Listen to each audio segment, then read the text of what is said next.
السلام علیکم رحمۃ اللہ وبرکاتہ۔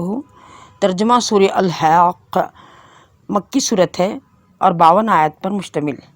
بسم اللہ الرحمن الرحیم۔ وہ ہونے والی چیز کیا کچھ ہے، وہ ہونے والی چیز، اور تم کو کیا معلوم کہ کیا کچھ ہے وہ ہونے والی چیز۔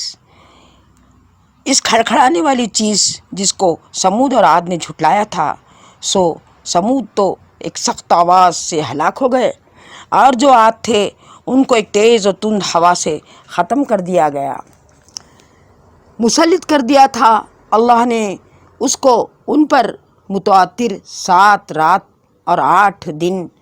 تو دیکھتا اس قوم کو کہ اس میں سے اس طرح گرا ہوا کہ گویا وہ گری ہوئی کھجوروں کے تنے ہیں۔ بھلا تو ان میں سے کسی کو بھی باقی دیکھتا ہے؟ اور فرعون اور اس سے پہلے کے لوگوں نے اور الٹی ہوئی بستیوں نے بڑے بڑے گناہ کیے۔ تو ان لوگوں نے اپنے رب کے رسول کی نافرمانی کی تو اللہ نے ان کی سخت گرفت کی۔ بلا شبہ جب پانی طغیانی پر آیا تو ہم نے تم کو کشتی میں سوار کیا تاکہ اس کو تمہارے لیے یادگار بنائیں اور یاد رکھنے والے کان اس کو یاد رکھیں۔ پھر جب سور میں سے ایک بار پھونک مار دی جائے گی اور زمین اور پہاڑ اٹھا کر دفتن چورا کر دیے جائیں گے تو اس روز وہ ہونے والی چیز ہو جائے گی، اور آسمان پھٹ جائے گا اور وہ اس روز بالکل خستہ ہوگا، اور فرشتے آسمان کے کناروں پر آ جائیں گے، اور تمہارے پروردگار کے عرش کو اس دن 8 فرشتے اٹھائے ہوئے ہوں گے۔ اس روز تم سب پیش کیے جاؤ گے، تمہاری کوئی بات مخفی نہ ہوگی۔ تو جس کا اعمال نامہ اس کے داہنے ہاتھ میں دیا جائے گا وہ دوسروں سے کہے گا کہ لیجئے میرا اعمال نامہ پڑھیے، میرا تو یہ عقیدہ تھا کہ مجھ کو میرا حساب ضرور ملے گا، پس وہ اپنی مرضی کے عیش میں ہوگا، اونچے درجے کی جنت میں ہوگا، جن کے میوے جھکے ہوئے ہوں گے، مزے کے ساتھ کھاؤ پیو۔ یہ صلہ ہے ان لوگوں کا جو گزشتہ زمانے میں کیے تھے۔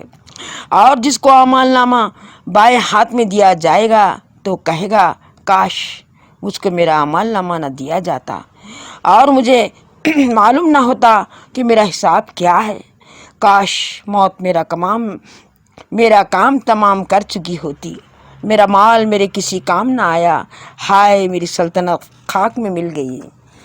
حکم ہوگا اس کو پکڑ لو، طوق پہنا دو، پھر اس کو دوزخ میں داخل کر دو، پھر اس کو زنجیر سے جکڑ لو، اور اس کی پیمائش 70 گز ہوگی۔ یہ نہ تو اللہ جل شانہ پر ایمان لاتا تھا اور نہ فقیر کے کھانے کے لیے کسی کو ترغیب دیتا تھا، سو آج اس کا یہاں کوئی حمایتی نہیں ہے، اور نہ پیپ کے سوا کوئی کھانا ہے۔ اس کھانے کو سوائے گناہ گاروں کے اور کوئی نہیں کھائے گا۔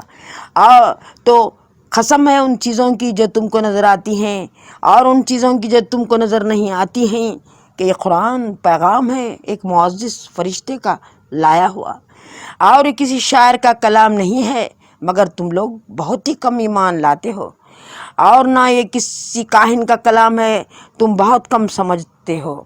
یہ اس نے اتارا ہے جو سارے جہاں کا رب ہے، اور اگر وہ ہم پر ایک بات بھی بنا کر کہتے تو ضرور ہم ان سے قوت کے ساتھ بدلہ لیتے، پھر ہم ان کے رگے گردن کاٹ ڈالتے، پھر تم میں سے کوئی ہمیں اس سے روکنے والا نہ ہوتا۔